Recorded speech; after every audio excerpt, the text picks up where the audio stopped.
Cinema രംഗത്ത് നന്മയില്ല, ചതിക്കുന്നവരാണ്, വിശ്വസിക്കാൻ കൊള്ളാത്തവരാണ്, കഴിഞ്ഞ കാലം മറക്കുന്നവരാണ് എന്നൊക്കെ നമ്മൾ പറഞ്ഞു കേൾക്കാറുണ്ട്. അതിൽ കുറേയൊക്കെ ശരിയുണ്ട്. കുറേയൊക്കെ ശരിയുണ്ടെന്ന് പറയുമ്പോൾ എല്ലാം ശരി എന്നുള്ളതിലല്ല. കഴിഞ്ഞ കാര്യം മറക്കാത്തവരുണ്ട്. ഒരുമിച്ച് ഒരു മുറിയിൽ താമസിച്ച് ഭക്ഷണമുണ്ടാക്കി കഴിച്ച് ഇപ്പോഴും പ്രശസ്തരായി നിൽക്കുന്ന ചില വ്യക്തികൾ ആ പഴയ ബന്ധങ്ങൾ പുതുക്കിക്കൊണ്ട് തന്നെ മുന്നോട്ട് പോകുന്ന അതിനെക്കുറിച്ചാണ് ഇന്നത്തെ വീഡിയോ.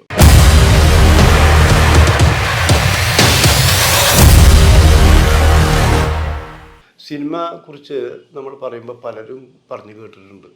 ഞങ്ങളൊക്കെ ഒരുമിച്ച് ഒരു മുറിയിൽ താമസിച്ച് ഞങ്ങൾ തന്നെ ആഹാരം വെച്ച് കഴിച്ച് ഞങ്ങളുടെ കൂട്ടത്തിൽ അയാൾ വളർന്നപ്പോൾ ഞങ്ങളൊക്കെ വിചാരിച്ചത് അയാൾ വളരുമ്പോൾ ഞങ്ങളെ കൂടി രക്ഷപ്പെടുത്തുമെന്നാണ്. പക്ഷെ അയാൾ ഞങ്ങളെ രക്ഷപ്പെടുത്തിയില്ല എന്ന് മാത്രമല്ല, ഇങ്ങനെ ഒരു ഭൂതകാലം ഉണ്ടായിരുന്നു എന്ന് പറയാൻ പോലും അവർ മടി കാണിച്ചു എന്നുള്ളതാണ്. അത് സത്യമാണത്. ഇപ്പോൾ വേറൊരു കാര്യം, എൻ്റെ ഉറപ്പിനിടയിൽ അവർ രണ്ടുപേരും ഇപ്പോൾ ജീവിച്ചിരിക്കുന്നില്ല. ഒന്ന് മോഹൻ സംവിധായകൻ, ഇന്നസെൻ്റ് നടൻ. അതിൽ ജീവിച്ചിരിക്കുന്നത് ഡേവിഡ് കാച്ചപ്പള്ളി മാത്രമാണ്. ഇവർ 3 പേരും തൃശ്ശൂർ ജില്ലക്കാർ, 2 പേര് ഇരിങ്ങാലക്കുടക്കാർ, ഒരാൾ തൃശ്ശൂർ താമസിക്കുന്നില്ലേ. അപ്പോൾ ഇവർ 3 പേരും നാട്ടുകാരാണെങ്കിലും മദ്രാസിൽ അന്ന് പട്ടിണി കിടക്കുന്ന ഒരു കാലഘട്ടം. ആകെ വരുമാനം എന്ന് പറഞ്ഞാൽ പ്രൊഡക്ഷനിൽ ജോലി ചെയ്യുന്ന ഡേവിഡ് കാച്ചപ്പള്ളിയാണ്. ഡേവിഡ് ജോലിക്ക് പോയിട്ടാണ് ചോറ് ഭക്ഷണം കൊണ്ടുപോവുക. പക്ഷെ അതും കൂടി ഇല്ലാത്തൊരവസരത്തിൽ ഇവർ ഒരു കഞ്ഞി ഉണ്ടാക്കും. കഞ്ഞി ഉണ്ടാക്കിയിട്ട് നമ്മളുടെ കൊപ്പത്തണ്ടെന്ന് പറഞ്ഞ് കപ്പത്തണ്ട് എടുത്തിട്ട് 3 പേരും ഇത് കഴിക്കും. വറ്റ് വളരെ കുറവാണ്. അതിൽ വറ്റ് കിട്ടുന്നവരാണ് ഭാഗ്യവാൻ. അങ്ങനെ ഒരു കാലഘട്ടം ഉണ്ടായിരുന്നു. പക്ഷെ അവർ 3 പേരും രക്ഷപ്പെട്ടു എന്നുള്ള കാര്യം വേറെ. എന്നാൽ രക്ഷപ്പെടാത്ത പലരുമുണ്ട്, സ്നേഹിക്കാത്ത പലരുമുണ്ട്. ഞാനിവിടെ പറഞ്ഞ 2 പേരെ കുറിച്ച് പറയാൻ പോകുന്നത് ഒന്ന് സത്യൻ അന്തിക്കാടിനെ കുറിച്ചാണ്. മറ്റൊന്ന് സത്യൻ അന്തിക്കാടിൻ്റെ സന്തത സഹചാരിയായ ഞങ്ങളൊക്കെ മോമി എന്ന് വിളിക്കുന്ന MK മോഹനെ കുറിച്ച്, ഈ 2 പേരെ കുറിച്ചാണ് പറയുന്നത്. സത്യൻ പ്രശസ്തനായ സംവിധായകൻ, മോമി പ്രശസ്തനായ സ്റ്റിൽ ഫോട്ടോഗ്രാഫർ. മോമിയെക്കുറിച്ച് പറയുമ്പോൾ ഒരു സാധുവാണ്. ഗാന്ധിജിയേക്കാൾ താഴ്ന്ന രീതിയിൽ ജീവിതം കൊണ്ടുപോകുന്ന ഒരാൾ, ആരെയും ദ്രോഹിക്കാത്ത ഒരാൾ, ചിരിക്ക് പോലും വളരെ കുറച്ച് ഔചിത്യം കൊടുക്കുന്ന ഒരാൾ, ആരെയും ചതിക്കാത്ത.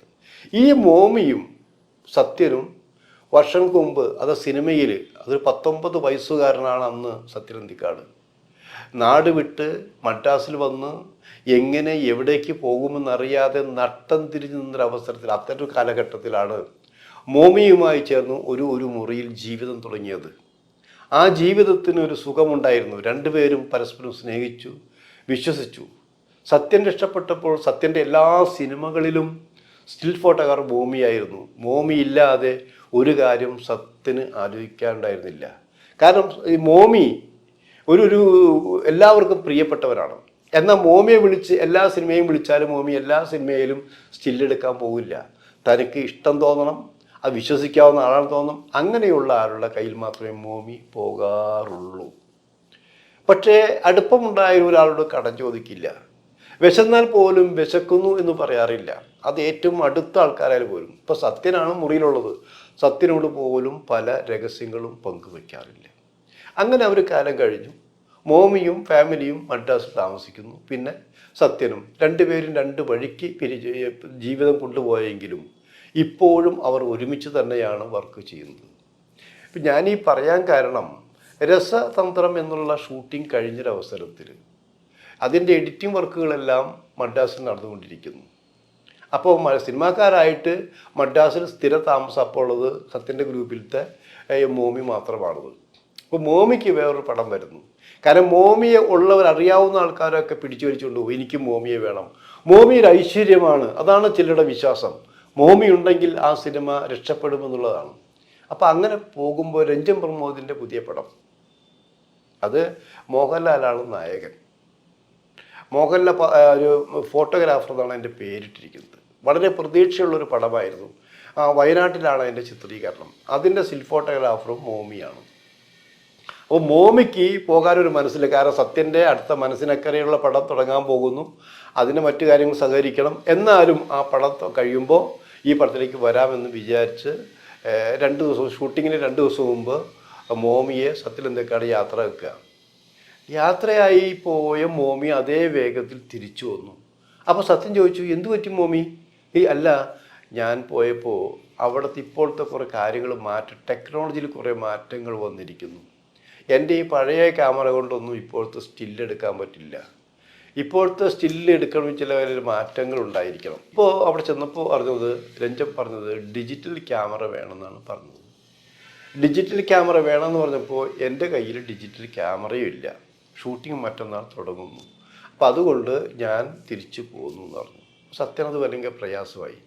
സത്യം പറഞ്ഞത് അങ്ങനെ. അപ്പോൾ ആ ഡിജിറ്റൽ ക്യാമറ ഇല്ലാത്തത് കൊണ്ട് മോമിക്ക് ആ വർക്ക് നഷ്ടപ്പെട്ടല്ലോ എന്നുള്ള വിഷമം സത്യനുണ്ടായിരുന്നു. സത്യൻ്റെ കയ്യിലും അപ്പോൾ പൈസ ഇല്ല. ഒരു 3-4 ദിവസം കൂടി കിട്ടുമായിരുന്നെങ്കിൽ പൈസ അഡ്ജസ്റ്റ് ചെയ്യാമായിരുന്നു.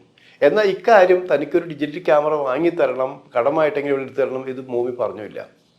അപ്പോൾ മോമി പറഞ്ഞു, ഞാനിനി പോകുന്നില്ല, നമുക്ക് വേറെ പടം നോക്കാം. ഓക്കെ.